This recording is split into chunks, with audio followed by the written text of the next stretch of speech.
Yo YouTube, it's your boy LiveLife 815 coming at y'all with another video. Today we talking about the Loki season finale, and it was another phenomenal episode. But before I get into it, if y'all haven't, hit that subscribe button for your boy. Hit that like button to help get me all the way in the algorithm.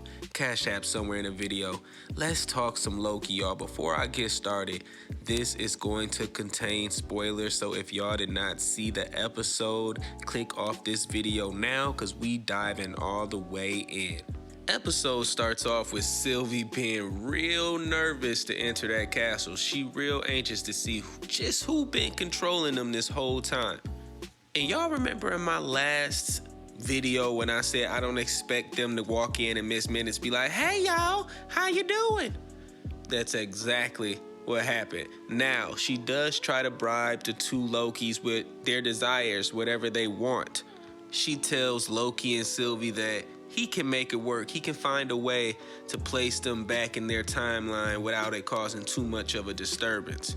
But they gotta agree to it. Hell, she said he can even put them together. Now, you already know what our two Lokis said when they thought about it. They didn't even really have to think about it. They looked at each other and they said, yeah, we make our own destiny. Now, Miss Minutes said, good luck with that. So yeah, we all been saying that Ravonna asking Miss Minutes for all the information is pointless because whoever run the TVA run Miss Minutes.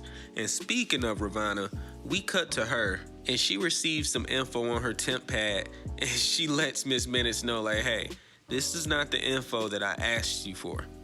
Y'all, I tell y'all Miss Minutes was wildin' in this episode. She looked at Ravonna Renslayer dead in her eyes, her eyelids, her pupils, the windows to her soul.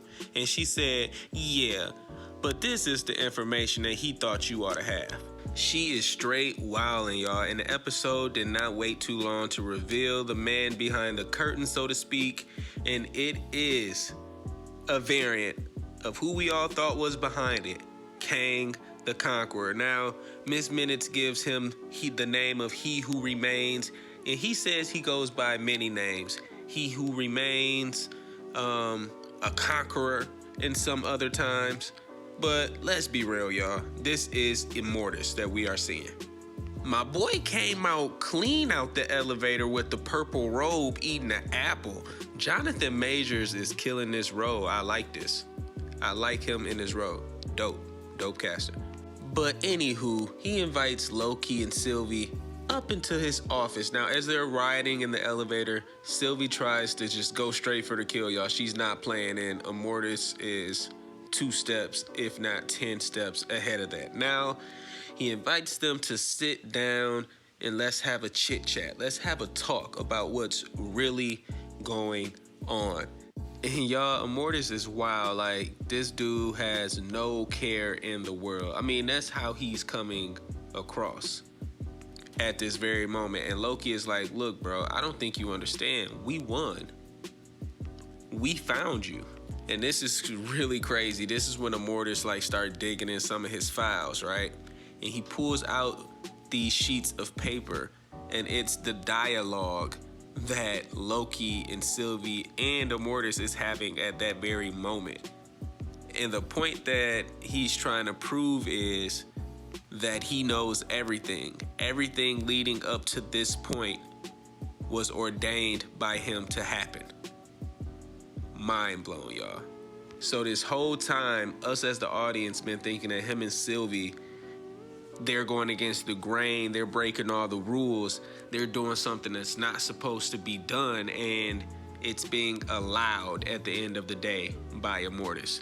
Now we do cut back to our boy Mobius, and he walks in on Ravonna Renslayer, and they have this talk like, oh, you know, we were real close, eons of friendship and blah, blah, blah. And Mobius is trying to let her know like, yo, we taking people's free will. You can't possibly try to justify this no matter what.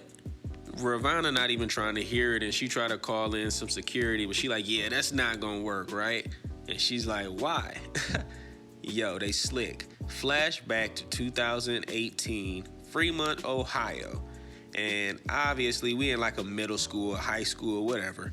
But we see TVA security chasing somebody, and they are chasing none other than Hunter B-15. And we see our good old Judge Ravonna Renslayer there as a principal.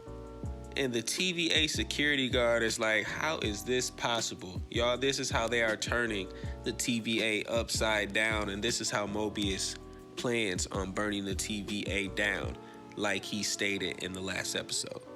We then cut back to Immortus, Loki, and Sylvie, and they're basically questioning his motives. They're wondering what game is he playing, if he is playing one at that. And Loki questions Immortus like, is this just a game to him? Is this just a power trip? Is he manipulating people? And Immortus states that's funny, that's where his mind would automatically go. And then he turns to Sylvie and says, Sylvie, can you even trust him? So that's gonna come back to play a big role later on in the episode. We go back to Judge Ravonna Renslayer, and this girl is dead set on finding her master. As crazy as that sounds, it is true. You see her in her office packing up her stuff like she going to find her man, y'all. And Mobius is standing there like, yeah, I don't know what you thought you was about to do, Ravonna, but I'm not about to let you leave. You just tried to prune me, and it's obvious that you don't care that we taking away people's free will. Now, our boy Mobius ain't got no hands or no muscle about him at all. He go in to prune Ravonna Renslayer, and it was easy, y'all. It's like batting a fly. Look at that. Look at that backhand action she got going on right there. Look like she about to pimp smack the mess out of somebody. Look at the look in her eyes. So of course she get the upper hand on Mobius, and she looking all bold and proud. I'm about to prune you again, homie. And Mobius is on the ground looking all sad and sorry. I'm looking like, not again. But it just begs the question, he'll just end up where Loki and them is at. But he on the ground and he like, just go ahead, just do it.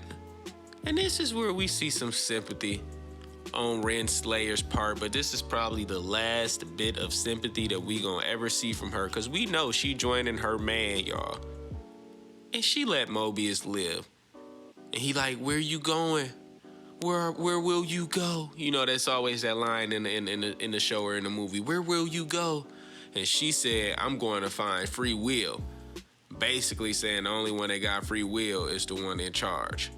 So it turns out this whole journey that Immortus set Loki and Sylvie on was to bring them two directly to him. Now, when Loki questions and asks, what are you afraid of? Why do you need us? This is where you gotta have your antennas up, because the story got very good and we got a glimpse into the future, into what's to come. Immortus goes on to explain that once upon a time, there was in fact a multiversal war, and every universe was at war with one another to eliminate the other and gain supremacy.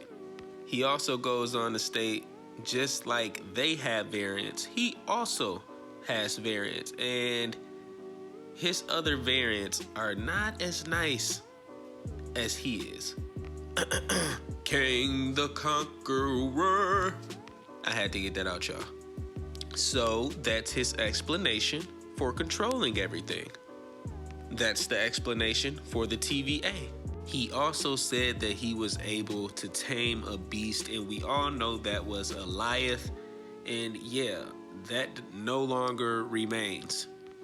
He tells Sylvie that he would love for Loki and herself to be his replacements.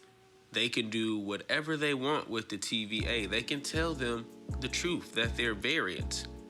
And at this point, they do have a choice. They have two options. Take over the TVA and keep the sacred timeline intact and in order and stop another multiversal war, or they can kill him dead right then and there, thus unleashing what we know to be Kang the Conqueror and the multiverse. And let's not stunt, Tobey Maguire, Andrew Garfield. Now Sylvie is not having it and she immediately goes for the kill. Loki steps in front of her like, wait a minute, Sylvie. We need to think about this.